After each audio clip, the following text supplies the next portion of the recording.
আসসালামু আলাইকুম।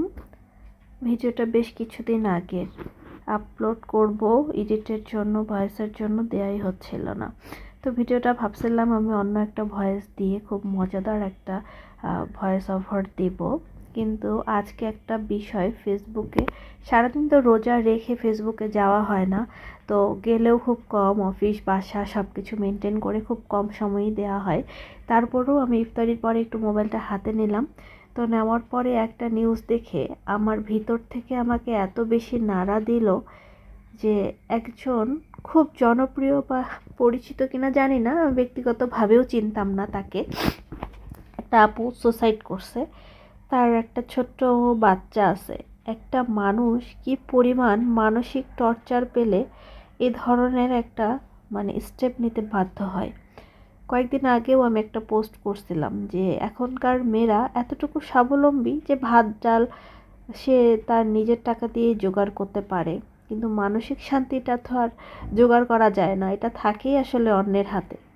কারণ সংসার হওয়ার পরে একটা মেয়ে মানুষ যতটুকু না নিজের জন্য বাঁচে বা নিজের জন্য নিজেকে ভালো রাখার জন্য কাজ বাজ চাকরি বাকরি রান্না বান্না করে, তার থেকে 100-র মধ্যে 98%ই করে তার হাজবেন্ড, তার ভালোবাসার মানুষ বা তার সংসারের আর বাকি মানুষগুলোকে ভালো রাখার জন্য।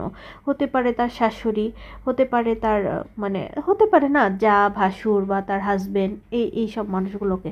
কারণ পান থেকে চুন খসলেই আমাদের বাঙালি সমাজে যেভাবে অকথ্য ভাষায় বা যেভাবে বাবা মাকে তুলে একটা মেয়েকে কথা শুনতে হয়, তো অবশ্যই কেউ চাবেন আমার বাবা মাকে নিয়ে আমার জন্য কেউ কথা শুনুক, আমার বাবা মা কথা শুনুক। সো সেই জায়গাটা থেকেই চেষ্টা করে মেয়েটা তার 100% দেওয়ার। আর হাজবেন্ড বা ভালোবাসার মানুষকে সব কিছুই ভাগ দিলেও এটা দেওয়া পসিবল না, যখন এ ধরনের মানসিক টর্চার দিনের পর দিন সহ্য করতে হয়। আর এগুলোর লজ্জাজনক বিষয়, কাউকে বলাও যায় না। আর ডিভোর্সটা আমাদের বাংলাদেশে এতটা মানসিক অশান্তি দেয় যে কাউকে ছেড়ে আসা যতটা সহজ, তারপরে জীবনটা মানুষের কথাবার্তা দিয়ে টিকে থাকা, নিজেকে স্ট্রাগল করা অনেক বেশি কষ্টের। কত কিছু যে হজম করতে হয়, যে একদম সিঙ্গেল মাদার বা যে হচ্ছে ডিভোর্সি সেই ভালো জানে। ভালো লাগছে না আমরা বলি ফেসবুকে, ভালো লাগছে না ছেড়ে দেই, আলাদা থাকি বা মিউচুয়াল আন্ডারস্ট্যান্ডিংয়ে সেপারেশনের একটা পথ বেছে নেই। কিন্তু এই সেপারেশনের পরে একটা ছেলে যতটা ভালো মতো বাঁচতে পারে, একটা মেয়ের জন্য বেঁচে থাকাটা মানে ওই মৃত্যুর স্বাদ গ্রহণ করা প্রতি মুহূর্তে একই সমান হয়ে যায়। কারণ যে সহ্য করছে বা যাকে এই পরিচয়টা দিতে হচ্ছে আমি divorcee, I M a single mother, তার জন্য কতটা ডিফিকাল্ট শুধু সেই জানে। তো একটু ভাইয়া আপু দুজনকেই বলছি, সংসার জীবনে যাওয়ার আগে একটু চিন্তা ভাবনা করে সিদ্ধান্ত নেবেন। শুধু আপনাদের দুজনের জীবন এখানে জড়িত না, আশেপাশের পরিবারের অনেক মানুষ জড়িত, আপনার সাথে আপনার ভাই বোনদের সংসারও জড়িত। আপনার জীবনে একটা অকারেন্স ঘটে গেলে দেখা গেছে আপনার ভাই বোনদের সংসারেও এটার একটা প্রভাব পড়ে, বাবা মার উপরে তো পড়েই।